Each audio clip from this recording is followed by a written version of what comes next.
মা,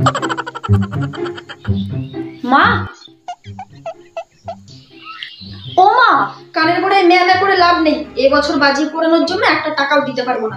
সামনেবার মনে আছে বাজি পোড়াতে গিয়ে ওই ঢ্যাবলা কাকার লুঙ্গির তলায় বাজি ফাটিয়ে দিয়েছিলিস? 50,000 টাকা জরিমানা দিতে হয়েছে। তোর বাবা বলেছে এবার একটা পয়সাও দেবে না তোকে বাজি পোড়ানোর জন্য। আরে মা, তোমার কাছে বাজির জন্য কে পয়সা চাইতে এসেছে? আমি তো ওই মোমবাতি আর প্রদীপ কেনার জন্য টাকা চাইতে এসেছিলাম। কি, তুই প্রদীপ আর মোমবাতি জ্বালানোর মেয়ে? হ্যাঁ, তাছাড়া আর উপায় কি? যেখানে তোমাদের মতো ওই সেকেলে বাঁদর প্রজাতির মানুষগুলো বসবাস করে সেখানে তো এইগুলোই করতে হবে। কি বললি? তুই আমাদেরকে বাঁদর বললি? উফ মা, শুধু শুধু কথায় কথায় হাত চালাও কেন বলো তো? আমি তোমাদেরকে বাঁদর বললাম কোথায়?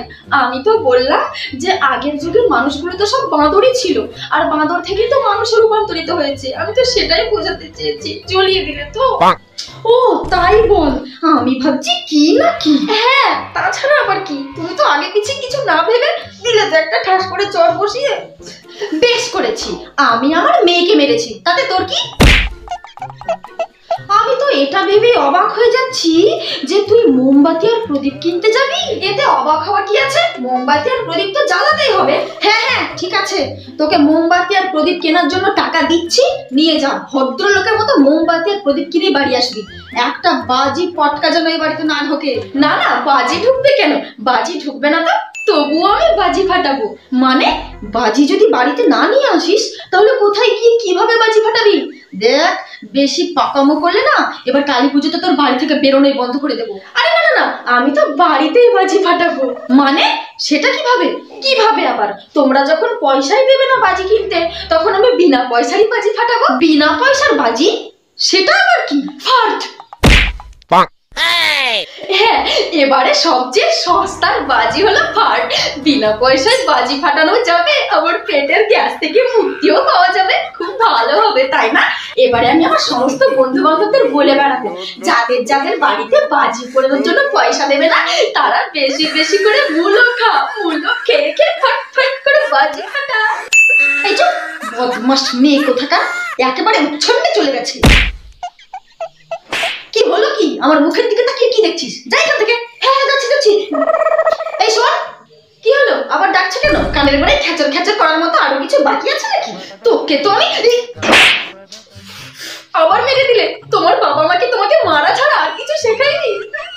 তুই একটা চর খেয়ে পেট ভরেনি তাই না? নে আর একটা খা। ও মা, লাগছে তো।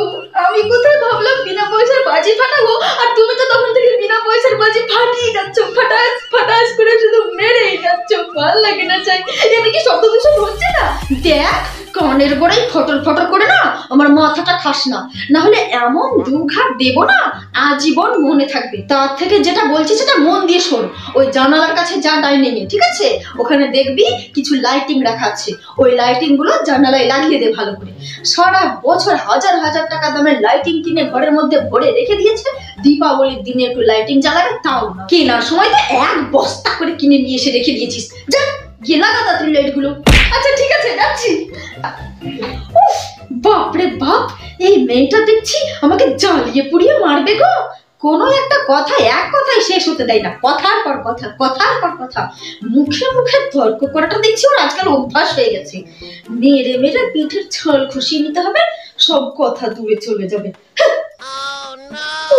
ভালো লাগে না এতগুলো লাইটিং। ধুর ছাই, কোথায় এই বয়সে একটু ভূত চতুর্দশীর দিনে ধেয়ে ধেয়ে করে নাচতে নাচতে ভূতের পিছন পিছন দৌড়ে বেড়াবো, ভূত ধরে বেড়াবো, তা না। এখন ঘরে বসে বসে লাইটিং চালাও নাকি জানো না?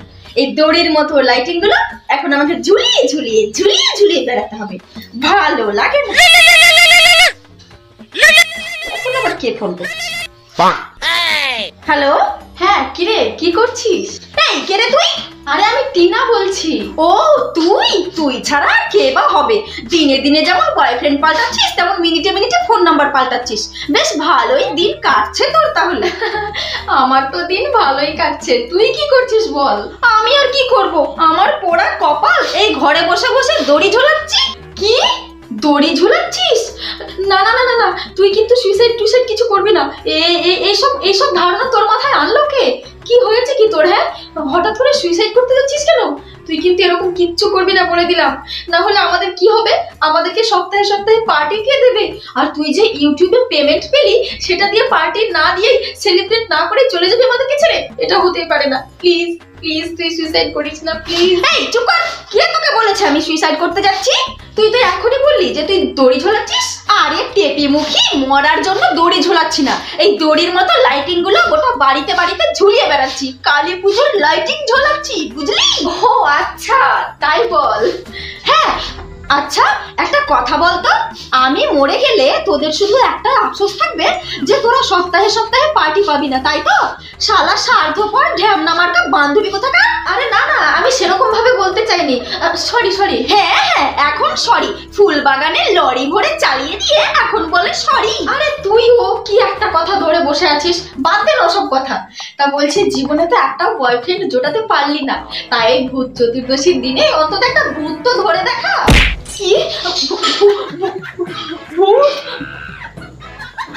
কি রে, ভূতের কথা শুনে ভয় পেয়ে গেলি নাকি? না না, কে ভয় পাবে? এই যুগে ভূত টুত বলে কিছু আছে নাকি যে ভয় পাবো? এখন আর ভয় লাগছে না। বজ্জাত মেয়ে, নিজে রাতের বেলা হিসু করতে যেতে ভয় পায়, আবার আমাকে এসেছে ভূতের ভয় দেখাতে। ভালো লাগে না, দূর ছাই। আবার কে ফোন করলো? কি হয়েছে? বারবার ফোন করছিস কেন? হ্যাঁ, আমার ঘরের ভিতরে ঢুকে এসে বারবার আমাকে ফোন করছিস। কি ভাবছিস আমাকে এভাবে ভূতের ভয় দেখাতে পারবি তুই? কি আমি তোর বাড়িতে? হতেই পারে না, অসম্ভব। আমি তো এখন বাড়িতে বসে বসে ল্যাদ খাচ্ছি। এই দেখ, এইসব ফালতু কথা বলে আর ফালতু ড্রামা করে না আমাকে ভূতের ভয় দেখানো যাবে না। ঠিক আছে, তুই যেখানে আছিস সেখানে থাক, আমি কিছু শুনতে চাই না, তুই এখন ফোনটা রাখ। এই শোন, আমি সত্যি তোদের বাড়িতে যাইনি। তোর বিশ্বাস না হলে তুই আমাকে ভিডিও কল কর, দেখতে পাবি আমি কোথায় আছি। কি তুই সত্যি আসিসনি? আরে না রে বাবা, আমি সত্যিই যাইনি তোদের বাড়ি। তোকে তো বলছি তুই ভিডিও কল কর, তাহলেই বুঝতে পারবি। তাহলে যে আমি দেখলাম তুই আমার ঘরে দাঁড়িয়ে আছিস, কি এটা কি করে সম্ভব? নিশ্চয়ই তোর মাথা খারাপ হয়ে গেছে, আর না হলে ভূত চতুর্দশীতে ভূত সত্যি সত্যি তোর কাছে চলে এসেছে।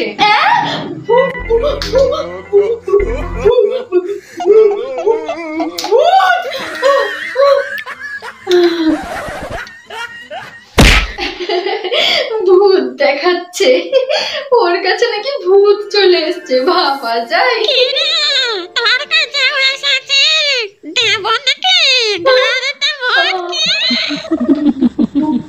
ভূত ভূত, আমি তো 14 শাক খেয়েছি।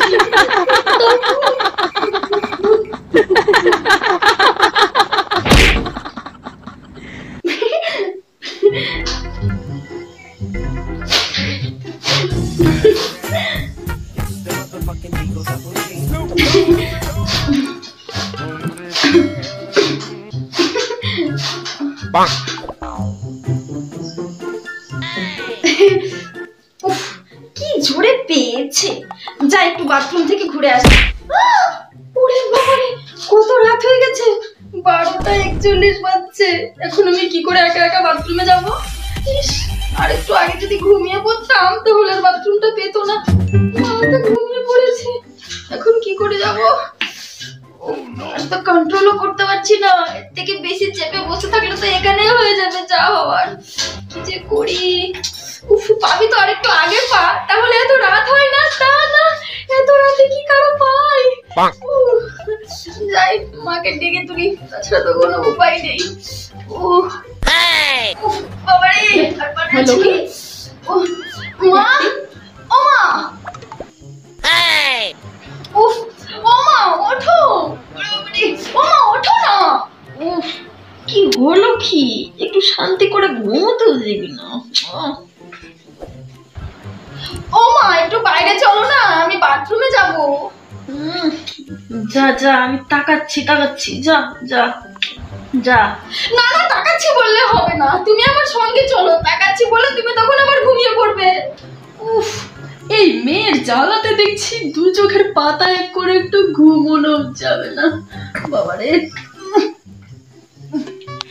তা বলি, তোর যখন এতই ভয় তাহলে তো তুই আগে ভাগে শুয়ে পড়তেই পারিস। আরে ধুর, আমি কি রোজ রোজ ভয় পাই নাকি?